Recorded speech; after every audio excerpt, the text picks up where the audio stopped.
ادب کے زمرے میں آنے کے لیے ایک فنکار جس بڑی ریاضت کے عمل سے گزرتا ہے، اور بنیادی چیز یہ ہے کہ ادب لکھنا جو ہے یا ادب بذات ہی خود یہ اپنے آپ میں خیر کا پہلو لیے ہوتا ہے، یہ نیکی کا پہلو لیے ہوتا ہے، یہ ایستھیٹکس جو معاشرے میں ہوتی ہے اس کو عام کرنے یا اس کے ان پوشیدہ پہلوؤں کو اجاگر کرنے کی ایک صحیح ہوتی ہے، جو کہ شاعر یا ادیب یا فنکار جو ہے وہ اپنے لفظ کے ذریعے سے اس کو بیان کرتا ہے۔ اب اس میں یہ ہوتا ہے کہ بہت سی ایسی ترجیحات ہوتی ہیں معاشرے کی کہ جن کو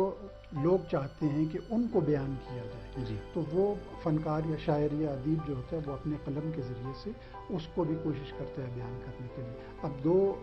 باتیں تو بڑی عام مباحث ہوتے ہیں نا، کہ ادب برائے زندگی اور ادب برائے ادب۔ تو اب ان سوالوں میں جب ہم آتے ہیں تو اس سے اندازہ ہو جاتا ہے کہ ایک رویہ وہ ہوتا ہے ادب کا کہ جس میں زندگی کے تمام جو معاشرے میں جو بھی سرگرمیاں ہوتی ہیں اس کو بیان کیا جائے، اور ایک فنی طور پر یہ ہے کہ جو کچھ بھی جو احساس جو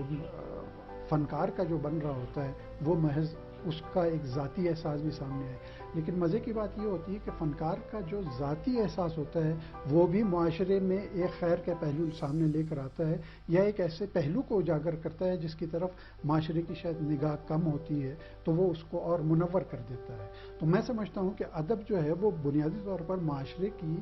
خوابوں کی جانب کھلنے والی ایک کھڑکی ہے۔ اس کھڑکی سے جب آپ معاشرہ بہت زیادہ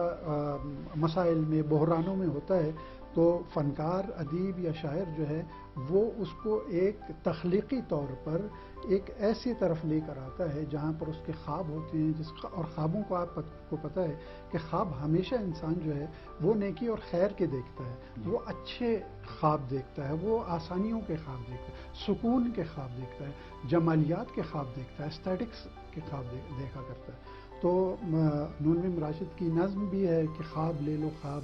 میرے خواب، اس طرح سے